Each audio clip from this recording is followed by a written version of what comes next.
The head of the Federal Housing Finance Agency alleges New York Attorney General Letitia James may have committed mortgage fraud related to a Virginia home and a New York property. Today we're tackling some pretty significant and still unfolding news. Our goal today really is just to unpack the core allegations against Attorney General James. We want to understand them clearly. And maybe think about the potential legal and, well, political landscape this whole thing creates. Right. Trying to bring some clarity because there's definitely a lot of information flying around. What's really making headlines are these reports about federal subpoenas. Apparently, they've gone out to mortgage companies, insurance companies, title companies. And they seem to be focused on potential, let's say, discrepancies in mortgage documents for two specific properties owned by Letitia James. One's in Virginia, the other's in Brooklyn. And right away, you see this kind of collision, right? You've got what could be serious legal scrutiny over financial documents and, the obligations of a public official. Clashing with Attorney General James's side, where she's basically saying this is politically motivated. Exactly. That's the core tension we need to explore. Okay, so let's start with that Virginia property. What's the main issue there? Well, the central point seems to be this allegation that on mortgage documents, Attorney General James claimed this Virginia home, which she co-owns with a relative. I think the news report said her niece. Okay. Claimed it as her principal residence. Okay.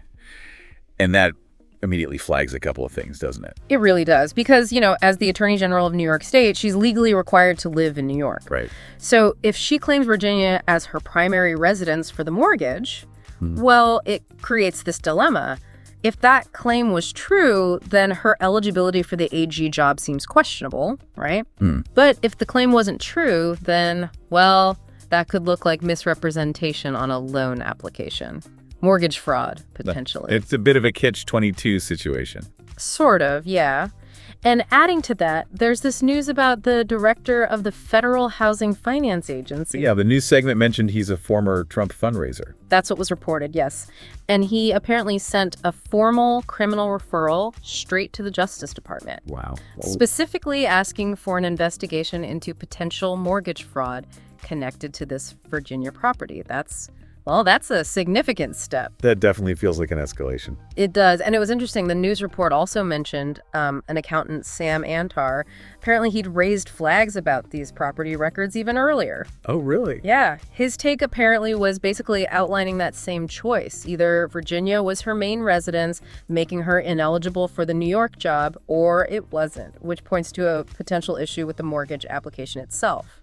So faced with these reports about Virginia, what's the official response from her office been? Well, the information suggests their response focuses on the co-owner, the niece. They're saying she used the Virginia home as her primary residence. Okay. Which, tries to address why it might be listed that way on the document. Right. It explains the niece's situation. But it doesn't necessarily clear up, what Attorney General James herself stated on those forms or deal directly with the New York residency requirement for her job. I see.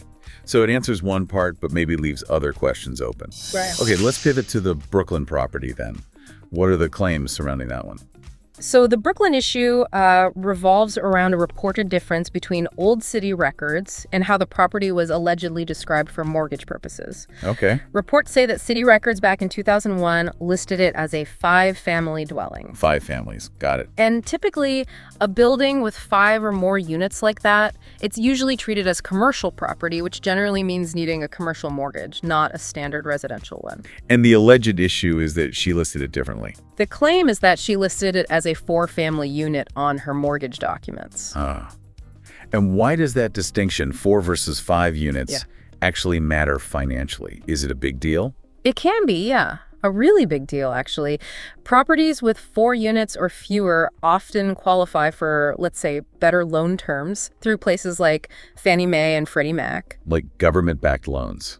Exactly. Those often come with low interest rates, maybe lower down payments compared to commercial loans you'd need for a bigger 5+ unit building. Okay. So the implication here is if it was technically a 5-family place but got listed as 4-family, it might have opened the door to more favorable financing. Which could save quite a bit of money over the life of the loan. Potentially, yes. Tens, maybe even hundreds of thousands in interest, depending on the loan specifics. So you can see the potential incentive there. Right. So What has her office said about this Brooklyn situation? According to the reports we saw, their position is that basically for the entire time she's owned it, the building has always been a four-residence home. They didn't apparently comment on whether, units might have been combined or changed before she bought it or anything that might explain those older city records. So again, it's their current perspective, but maybe doesn't fully square with the older records being cited. Seems that way, yeah. Okay, so we've got these specific questions about the two properties.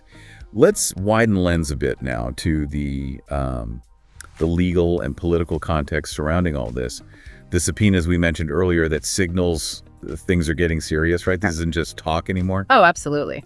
Issuing subpoenas to financial institutions like mortgage and insurance companies, that strongly suggests federal authorities are actively gathering documents, maybe looking for testimony. They're digging for evidence. Right. It's a clear step beyond just preliminary questions into a formal investigation. And it's also been reported, pretty widely, I think, that Letitia James has hired a lawyer, specifically someone who previously represented Hunter Biden. Yes, that's been reported. And initially, there were some questions being asked about who's footing the bill for her legal defense. Right, like, is her office paying? Exactly. There are potential ethical questions there. Under New York's public officers law, the state can cover legal fees, but typically only when the issue directly relates to the official's duties. And the question is, do these personal property dealings count as part of her official duties? That's the crux of it.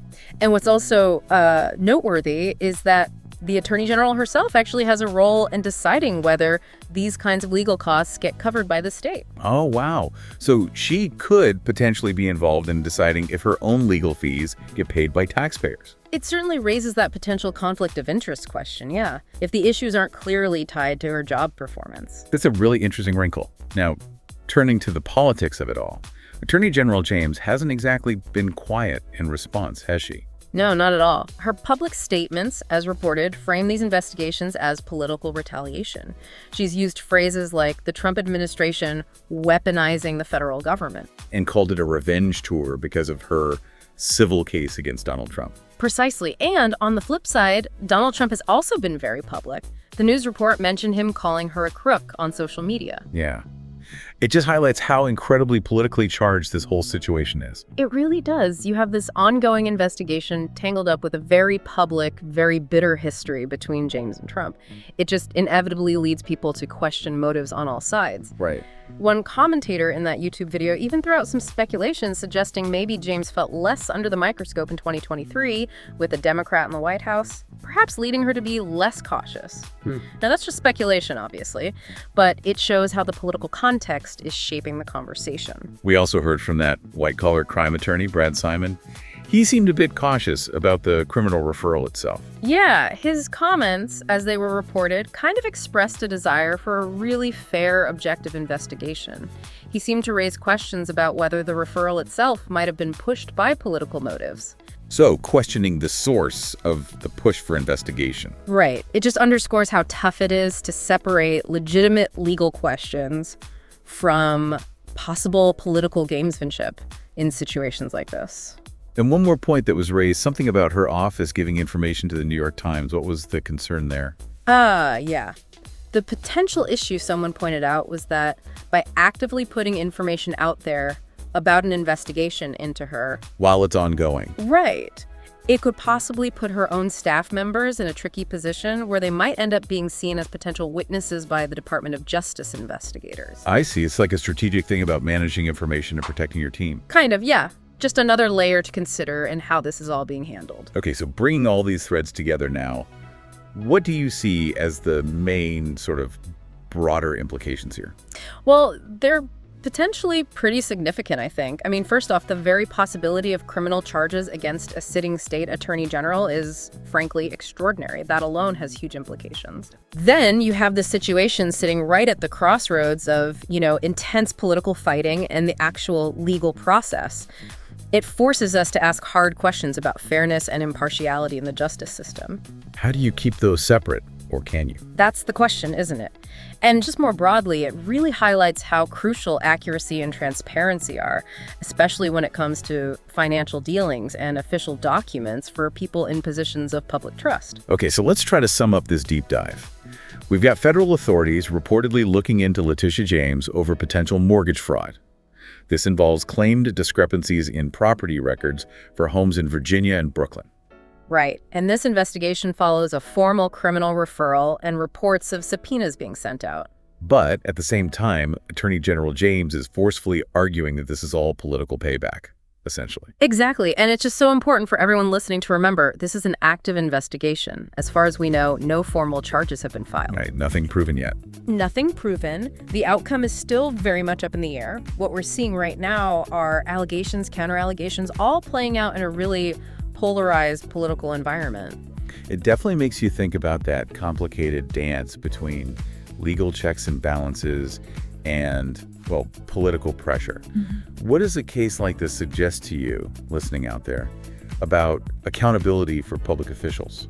Yeah, and what about that idea of weaponization of legal processes? Is it real here? Is it perceived? How do you even tell the difference sometimes? And maybe just what specific questions did hearing all these different layers, the property details, the legal steps, the political claims, what questions did that raise for you? Definitely a lot to mull over. For sure. Well, thanks for joining us for this deep dive into a complex and unfolding situation.